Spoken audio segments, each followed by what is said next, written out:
Good morning. Good morning. It is 11 a.m.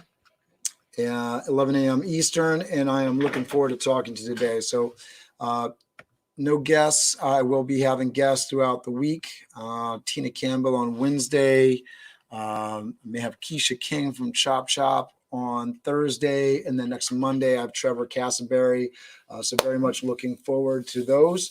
But today I wanted to get into just talking about my business and the lessons that I've learned from putting Toth Event Staffing together. So over the last 8.5 years, I've built Toth Event Staffing from no revenue, zero, from zero to $600,000 company in terms of revenue. Struggled with profitability at times, that sort of thing, and wanted to talk to you about just how you want to set up a company. If you're setting up a catering company, sort of the basic ratio that you want to work with, and this is something that I didn't understand when I started up Toth Event Staffing, but you want to have a 30% labor, 30% food cost, which food costs include so much more than food, but everything that it costs to get your food to market, not including the labor. So 30% for labor, 30% for your food cost, which includes everything from your rent to your tools.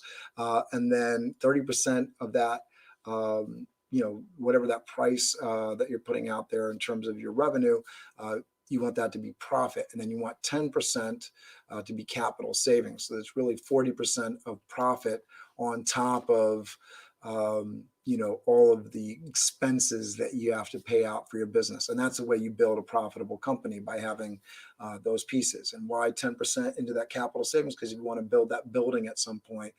You want to do different things at some point where you're going to need revenue to invest in the company.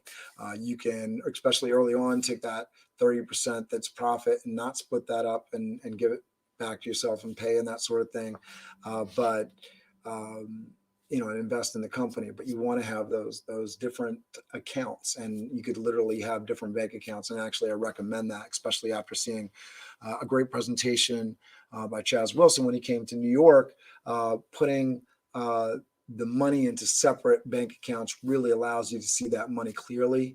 Seeing it on a spreadsheet is one way, but when you have it in the bank accounts, and what do accountants use to figure out the finances of companies? They look and reconcile the bank accounts. So having your bank account separate makes it clear for you, allows you to better understand your business, and allows the accountant to better understand your business, and allows you to understand and do things in a way that you wouldn't be able to with everything coming into one account, especially when your business is complicated, much like mine, where we were taking credit cards and checks. We're not a cash business. We do everything basically online in terms of payment. So you're providing either a credit card.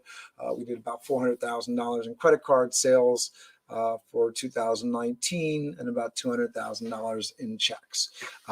So all of that money is going into the account, and then there's expenses paid out, everything from the labor that we do in direct deposit payments to our staff, to the payments for payroll taxes and wages that go to the government. Those are all things that are coming out of the account.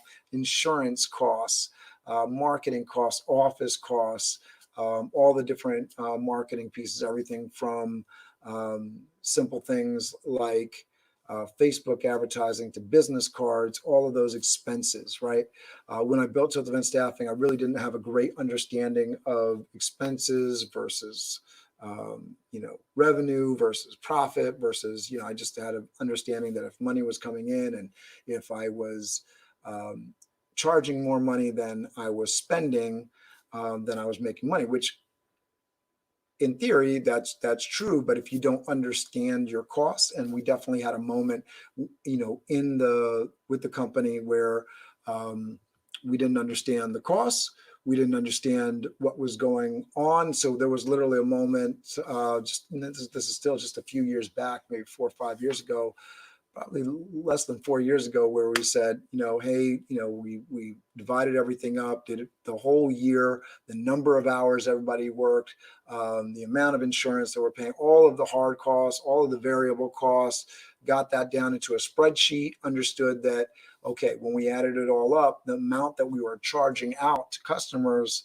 at the end of the day was less than the total expense, after we paid the staff, the payroll taxes. So essentially I was paying money out to send staff out. We weren't actually making any money. And at that point, we raised our prices to our clients. And eventually that allowed us also to increase wages to our staff, which is a really good part of that story.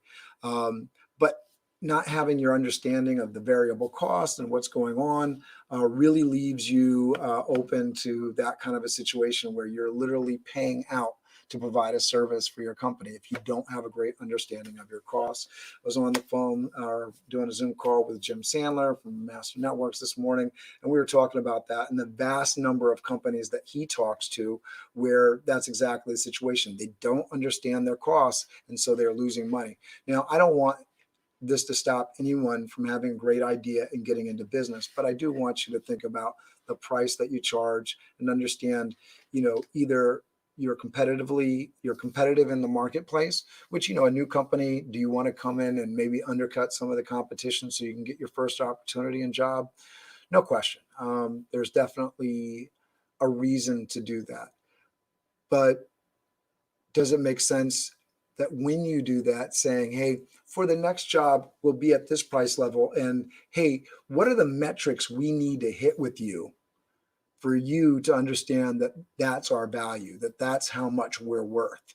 Would you pay a premium if we did this kind of stuff? And by asking that question of your customers, you get great feedback from them about how you can do a better job and how you can really hit those key metrics for your clients in a way that's going to allow you to build a relationship with them that will allow you to really, really capitalize on their business, one, but two, allow you to move into the marketplace in a place of confidence because you know that you're serving and you're really taking care of people. One of the big things that I think is a huge challenge for most businesses is just getting that confidence to say, I have something of value, and this is the price, right? This is the amount that it's worth, and this is the amount that I'm worth, and this is the amount that provides me a profit and allows me to continue to grow as a business.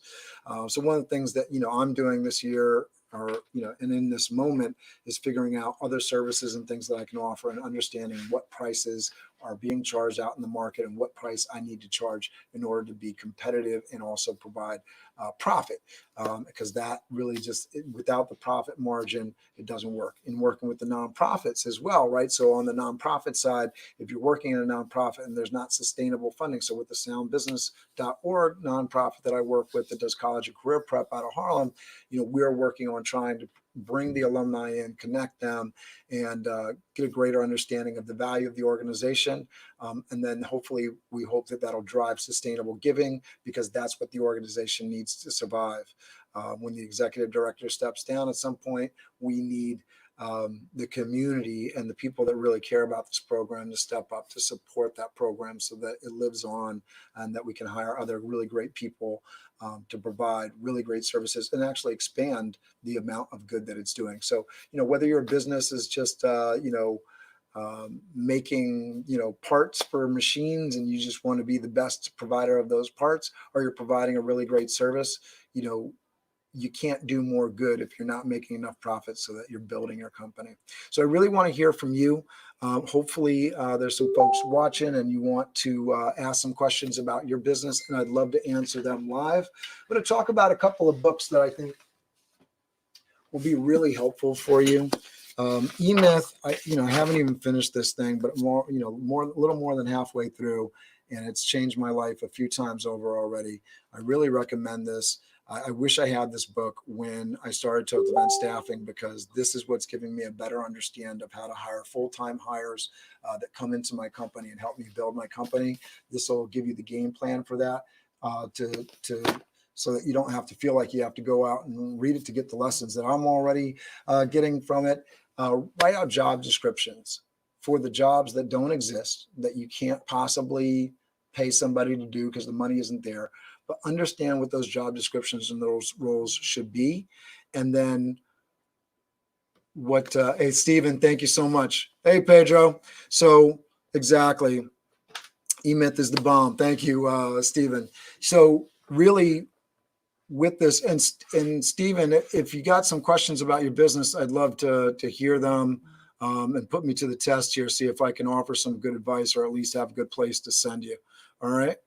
Um, anyways, along the lines of the book knowledge here, writing out the positions for the positions that don't exist yet. So, is your company going to need a marketing manager? Well, you write out that job description. What would be the ideal marketing manager? What would they be responsible for? What would be the metrics for their success? Then you jump into that role. Now you're going to jump into all the roles, but that's just one example, right? And so you build out, because in the beginning, you are the accountant, you're the marketing person, you're the operations, right? So, but all of these eventually could be filled by somebody else. In a larger company, they are, right? There's a CEO, there's a chief operating officer, there's a chief financial officer, there's a VP of marketing, there's a VP of finance, that sort of thing. So imagine what your company needs to really work and what would really grow.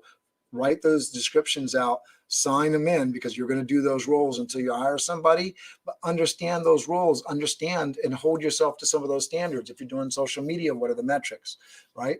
What's the proof? And then so when you hire somebody, or even before you hire somebody, when you interview them, you're going to be so much more informed on what that position entails, because you've held yourself to some of those standards and understand those. That if somebody's not talking the right language, give you a perfect example, right? I did not do this with my company. And so when I was going out and looking for somebody to be an accountant or bookkeeper for our company, and I hire all the time. I do interviews all the time, 700 interviews, or over 700 interviews, hour-long in-person interviews. Forget all the phone interviews and all that. That's some astronomical number, but 700 in-person hour-long interviews over the last 8.5 years. And still, when it was time for me to go look for a bookkeeper, because most of the time I'm hiring waiters and bartenders and chefs, when it was time for me to go to look for a bookkeeper, I was struggling to figure out the job description. I went online, found some generic stuff, but what I found out in the process after I spoke to somebody that was a QuickBooks Pro was like, man, we use QuickBooks. That's really what we need. We need somebody that understands QuickBooks. Now I knew that internally, but I didn't. I'm going to these outside services. Oh, this is what this is supposed to look like. But this is the nuts and bolts of the position. You need to know QuickBooks. So that reframed my hiring process with the bookkeeper. All right, it's got to be a QuickBooks Pro. And if he's not a QuickBooks Pro or she's not a QuickBooks Pro, done. Made my hiring process a lot smoother, a lot easier, a lot faster, right? And I got somebody that really understood what they were doing on the QuickBooks side and was able to help me. And that's what you can do for your business if you're planning the right way and planning out those positions and getting a great understanding of what those positions could and should be, right? All right, moving into another one. So, I was talking to my staff this morning. We were on a community call, still trying to get more participation in that, but it's so great that the folks that are participating. This book is great. So this is like a personal budget kind of book, but it's one of those books that I think, transcends both business and personal. And, I think we all start a business on the personal side.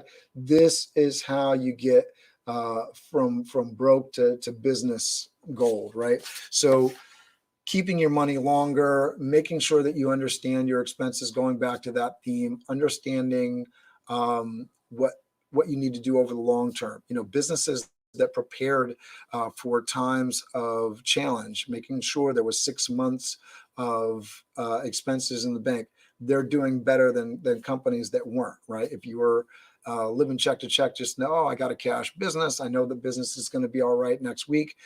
We know that your business is having a harder time than maybe a company that, was thinking ahead and making sure there was expenses in the bank. So that being a part of how you get into the business, that should be a part of your thinking as you start a business. I started Toth Event Staffing on nothing, literally, less than $500. I put a website together. I went to the county clerk, did the name thing. I didn't know at the time that I should have probably done an S Corp situation or something like that. And I got in hot water from everything from, having staff as contractors instead of employees, to improper accounting, not that we were hiding money or anything like that, but just that we had accounting that was going on without an understanding of our numbers, that when we finally did the taxes, and then just not understanding how the whole process works, signing off on things that weren't even true. And now the IRS thinks you'll have all this money, or they do an audit and they figure out some different thing. And then we're owing a lot of money on the business because we didn't understand the accounting. So having great money advice and really going with people that are tried and true professionals that understand your industry is a big deal. I wish I could say you could reach out to me and call me for the perfect accountant. We're still working on it. But if you have somebody in your family that's really awesome with numbers, that's a good place to start. And then just keep educating yourself and making sure that you're on it. But good corporate structure where you're not held accountable for the revenue of the company, I really recommend that. You don't want your liability to be tied to the company's liability. Having a separate corporate entity for your business protects you as a person.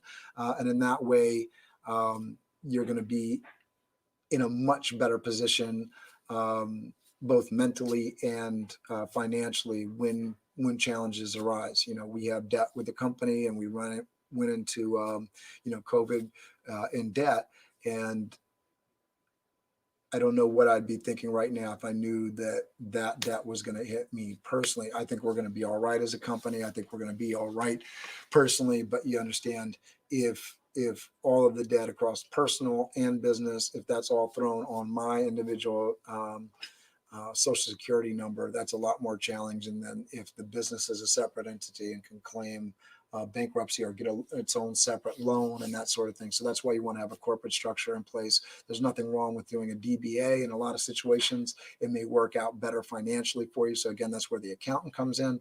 But in my case, where we were taking on employees, a corporate structure where we could pay people out and report those expenses was really, really, really important. An S Corp allows not only for me to pay other people out in a legally effective way, but allows for me to provide myself a paycheck, which so many businesses, and I work with really smart people, and they don't necessarily do that either. And then, when it comes to a time like this and you want to claim or file unemployment because there's not enough business around, you're in a position where you can't because you weren't being paid by a company. Me, I own a company, but I'm being paid by the company because it's an S Corp. So I pay myself as a W-2 employee. So you can sort of see some of the advantages there. And in that way, you're paying your payroll taxes. So your taxes are paid on a weekly, monthly, quarterly basis, and you don't have to worry about some of the challenges when you're an independent business owner and you have to make these quarterly guesstimates on what your income is going to be or what your taxes are going to be. So it just eases the process. There are pluses and minuses to it, which people can walk you through. There's less taxes potentially if you're doing yourself with payments straight out of the business. But, at the end of the day, I think you got to do the system that lets you budget for yourself the best way. Now, in terms of talking about business and building a business, marketing is a huge thing. One of the things that Toth Event Staffing has done really well over the last 8.5 years is market ourselves. And of course, we could be doing better, but I know that there's a lot of companies in our market and in New York City in particular and in Westchester, and there's just not many companies that are as well known or doing what we do. Right now, you're seeing something because just recently we did a brand overhaul. We may change the name of Toth Event Staffing. We're open to change. We're open to doing things. But the colors, purple and black and white, are things that now have been prescripted. So what are the colors of your company going to be? Do they align with your corporate values? You can look at things like color charts that you can find easily online. You want to find things that make sense for you, that make sense for your company. So many companies use blue because it's associated with loyalty and trust. With gray and black, it has professionalism. With purple, that's like royalty and like there's a certain sophistication. And we decided for Toth Event Staffing, we wanted the words that people associate with Toth Event Staffing to be along the lines of professional, sophisticated, caring, dependable. And so that's why we're using these colors now. If you go to the website, because we haven't updated it and put the new colors in, you'll see the old colors are blue and white, and I got orange going on there. And I did that out of a purposeful nature of like, okay, orange is excitement. I want to bring people to the buttons. I want to make it something interesting, but I didn't do it from an understanding of, hey, what are the colors to best associate with my brand? I tried, but it was great to get professional advice. And we just did that recently with Rob Genovese and Unleash Your Beast. I really suggest hiring him if you have the money to do it. His services aren't crazy, and they're comprehensive in how they look over your brand to give you an image and a style that is going to be in line with your messaging, to enhance your professional profile. So people are like, hey, I want to do business with that company. It looks cool. It's sending the right vibes. It's sending the right messages. And then that does not matter unless you're getting your message out there. And one thing that Toth Event Staffing is doing during this time is, hey, we're really capitalizing on social media, and I'm going to be capitalizing more, putting out campaigns, putting at least 10 pieces of content up, whether it's a quote with a background in these company colors with the logo somewhere, or a blog post, or videos. Videos, obviously, if you pay attention to this sort of thing, videos are the most capturing, attention getting, view getting kind of thing. And we've seen it. I've seen it from the videos that are going up. There's a lot of views. There's a lot of attention. And we're trying to bring a lot of value, and that adds to it, right? When you bring value and there's something to pay attention to, and there's something to watch, and you're going to get something out of it, then people are going to pay attention. So that's what we're trying to do. The books that I recommend, I've been talking about the same books over and over again. And if you're watching this, you wouldn't even know. And that's one of the things that I think is important with social media too. You can repost things. There's so many different people, especially if you're connected to a lot of people, and you're doing any kind of advertising, that same message, people need to hear it, and you have value in what you want to say, and you have experience, and your story is great. So I want to hear your story. Please talk to me. I know Stephen Beaver, he's watching, said Profit First is another one that he recommends. So I'm going to definitely check that out. This book is a great one if you're on the fence with your business, or you're on the fence with a business idea. I really suggest you check out Richard Branson's The Virgin Way. Everything I know about leadership. The screw it, just do it mentality he has is so great. I was talking to Jim Sandler this morning about, hey, we want to get into doing some catering sales with our catering partners. And, he was asking me the question, why don't you do it? And I was like, I don't know. I don't know why we aren't doing it. We should be doing it. I want to do it. There's no downside doing it. And I say there's no downside. Is there a downside to anything? Yeah, sure. But, there's nothing. I'm not going to be hurt. There's no major overhead. It's just a matter of doing it and understanding that I can do it.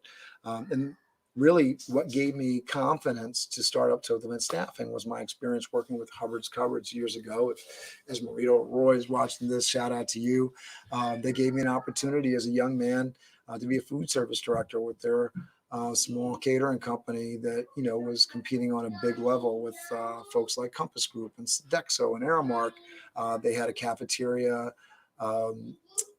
in a couple of different places, but the one that I was in charge of was at 800 King Street, Cadbury Schweppes corporate headquarters. And there I was in charge of everything from the commissary, the catering for the building, the cafeteria, which was a nice cafeteria.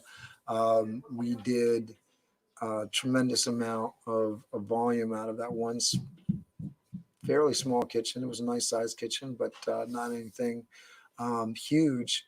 And it was a great experience for me. And it gave me a lot of experience later. Thank you to them for that. For me to go and start my own thing, because I knew I could handle the responsibility, that I could handle the tasks and manage folks and take care of situations and make sure that clients were happy. So sometimes you need those kind of experiences.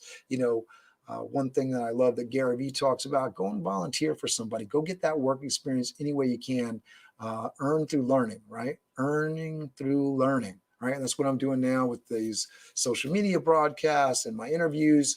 I'm earning through learning. Every time I do one of these things, I am learning. Right now, I'm learning about how I can speak to you, how I can keep going, provide valuable entertainment. And it's not easy because, Stephen Beaver, thank you for doing comments, but I'm looking for questions, right? I'm looking for people to participate in feedback, and there's not a ton of that, and it's a little intimidating. So I have the pressure on me. I feel like, hey, I got to keep speaking to you and have something to say, and that's awesome, because it pushes me and it teaches me, hey, I do have something of value to say, and so do you, right? There's things that you know how to do. There's experiences that you have that are important, and you really need to be telling them. There's a book inside of you. You just haven't written it yet, but you can write it. Write the outline down, take 48 hours, record it on your phone, chapter by chapter, send it to Fiverr.com, have them transcribe it for you, send it, they'll send it back to you. You can take that book, edit it up a little bit, polish it off if you feel like it needs it, publish it as a PDF, go to Kindle Direct Publishing, KDP, publish it on Amazon. Suddenly, you're a published author. Now, listen, I haven't done it yet. There's a little bit more to it, but I'm looking forward to doing it and bringing that value and content to you. But it's not much more difficult than that. Obviously, there's some buttons you got to push and some things that you probably got to pay for here and there, like the Fiverr.com, if you want to get it transcribed, if you want to get some graphics for the books. It's not an necessarily easy process all the way, but you can do it, and you should be doing it to enhance your personal brand, to enhance your business. Talking to myself as much as I'm talking to you when I say that. Listen, one thing that I think is really of value for anybody that understands, hey, there's going to be some challenges and mistakes as you're starting a business. With Toth Event Staffing, as I was starting it, it's going after business. And one of the things that I realized that maybe I should have been doing early on, especially when trying to build a business that is really profitable only if there's volume. So you got a volume-based business, the more staff that I send out, the more money I make, is you want to shore up your off season, your potential downside, your potential not busy moments. You want to make sure that volume is always there. How do you assure that that volume is there? Go after contract gigs, right? If you're in construction, you understand contracts, right? If you're a general contractor, you understand contracts. But me, even though I had experience growing up, my father's a contractor, he never taught me that piece of the business. Taught me how to read books pretty good, so I can do research on my own these days. But the actual contract side of the business, that's not something that we got going on with Toth Event Staffing. So, one of the things that I can see somebody learning from my sort of errors or not doing things the right way, get some contracts in place. Do it wisely, do it smartly. You don't want to be on the bad end of a bad contract, right? You want to make sure it's profitable, going back to that conversation again. But having contracts in place that secure numbers, hey, we'll do this certain kind of thing for you. You give us this money. Those are a really big deal. They're not always easy to get. But once you have a contract in place, then you have a little bit of job security, as much job security as any entrepreneur can know and understand. Your work, your profits are still going to depend on the work you put in, your ability to train others, ability to replicate the process and create a turnkey system or business.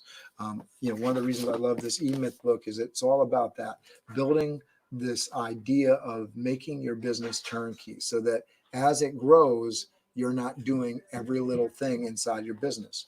It might mean getting a virtual assistant. It might mean getting somebody to take care of the shipping. It might mean a whole skew of things, but get other people that can help you and be a part of that process and have a system in place. When you build a contract business, that provides you more job security, more steady income, and you can actually use those contracts to seek financing. So a great way to get started with that is small contracts, and then you'll get the bigger contracts because you'll have the habit and the mindset of going after those contracts. Some other things that I think I would have benefited from early on in building Toth Event Staffing would have been a better understanding of the roles, going back to that conversation on understanding the roles within inside my company. I didn't understand beyond what I was doing myself what potential roles could be in the company. So let's talk about that. And I'd love to get some questions from the audience on this.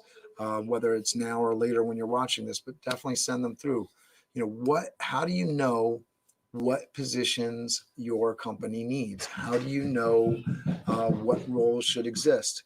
Are you a writer and you just want to write and you want to be a profitable writer? What role should exist in your writing company? And then that might seem silly, but you think about somebody like that's very successful, like Stephen King.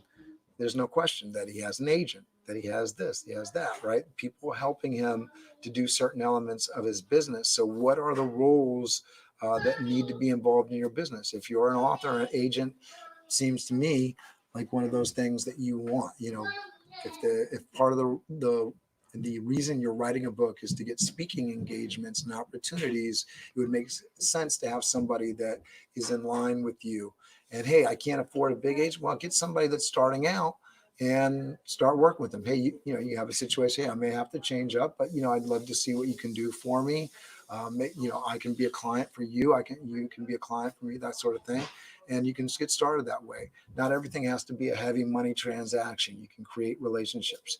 What is it you're willing to sacrifice? But if you're starting with zero, start getting very friendly with, hey, there's a way that I can do it. When I started Toth Event Staffing, I might not have known all the different things, but the nice thing or the great thing about me starting Toth Event Staffing was I did it. I started it. And now it's sort of weird, 8.5 years later, I had big plans, 5 years, I would have multiple companies, and that hasn't exactly happened to me. And, this COVID pandemic moment has been sort of a breath of fresh air in that respect, because it's sort of given me a little bit of room to say, hey, there's some things that I could have been doing that I'm not doing. Let me get on that. Let me jump on that. Let me take steps. Let me take baby steps towards my big goals. And let me stop making excuses of I'm busy, or I don't have the time, or I don't have enough money to do that, or, I'm not sure.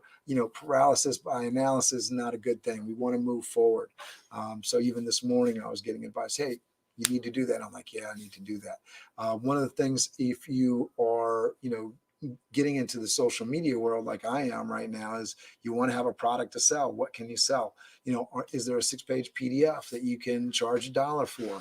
Is there a type of thing that you can build and distribute?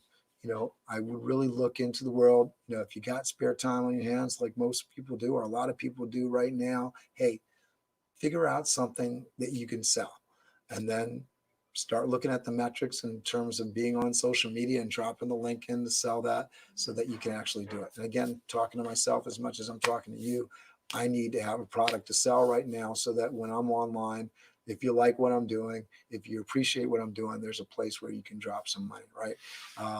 Similar to a guy, hustling on the side of the street. But it's really important, especially if you want to build your business and you want to have income. You want to have multiple ways to build that revenue in. So if you are a service provider, a consultant, is there a book they can buy? Is there a PDF that they can use? Is there a course? You want to have a product that people can actually engage with and take home right this moment, right in the moment that they're interacting and engaging with you. So what will it be? I'd love to hear your ideas and your thoughts on what products you're going to offer. Be really cool to see that down in the comments. Well, that's been Business Live with Cameron. Still working on a name for this thing. Maybe somebody will give me some advice on what to call this thing. I think, Conversations with Chaz is, Conversations with Cameron, similar kind of thing to what Chaz Wilson's got going on. Would love to do something original and something catchy. If you got an idea for me, I will take it. Until tomorrow, take care. I love you. Do well, do positive, baby steps to big goals. Take care.